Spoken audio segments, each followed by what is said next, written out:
Stories are fundamental to our very existence as human beings.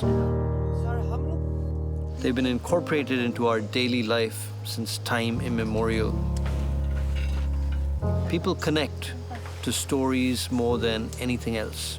It's something that's powerful, moving, it can bring about change, and there's nothing more impactful than a good story.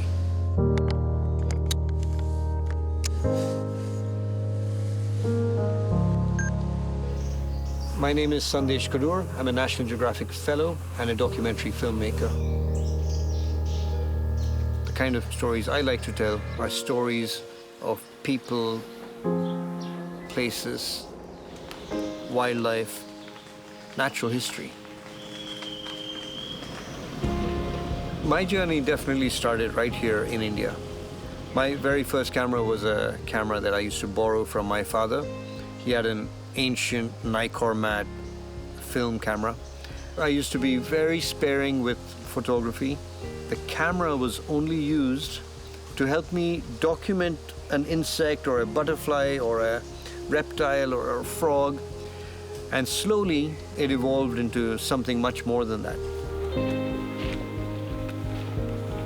When I made the transition from photography to filmmaking, I thought videography was the same as still photography, except it's rolling video.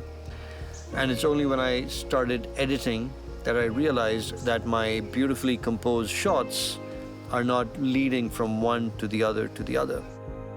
Photography is about getting a shot. Filmmaking is about getting a sequence.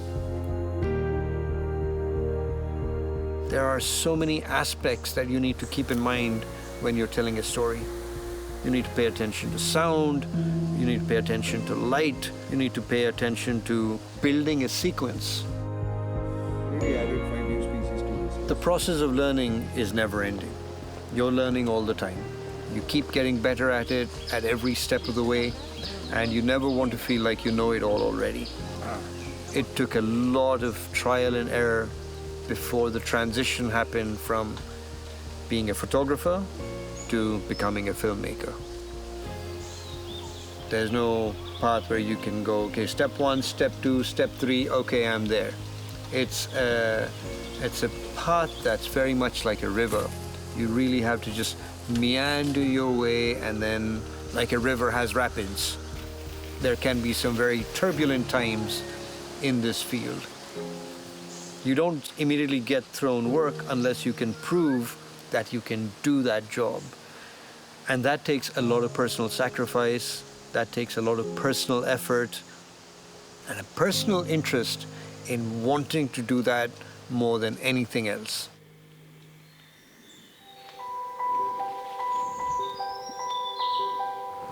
The work I'm doing right now is a journey of discovery.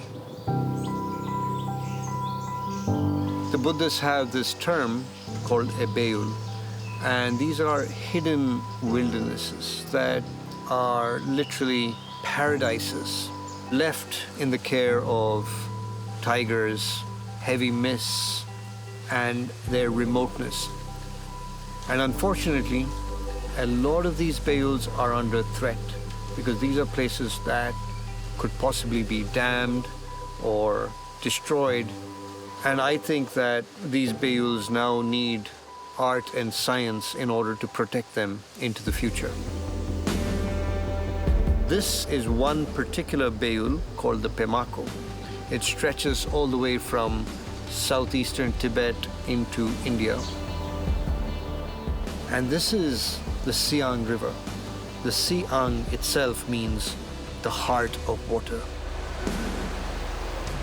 This river comes in from Tibet, flows into India, and supports over 500 million people in this landscape.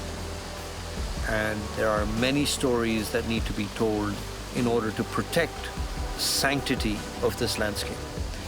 And that's why I think it's important to do this right now.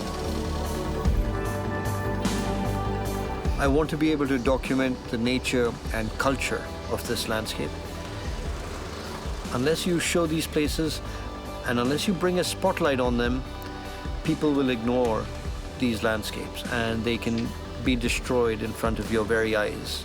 So I want to make sure that something like that doesn't happen.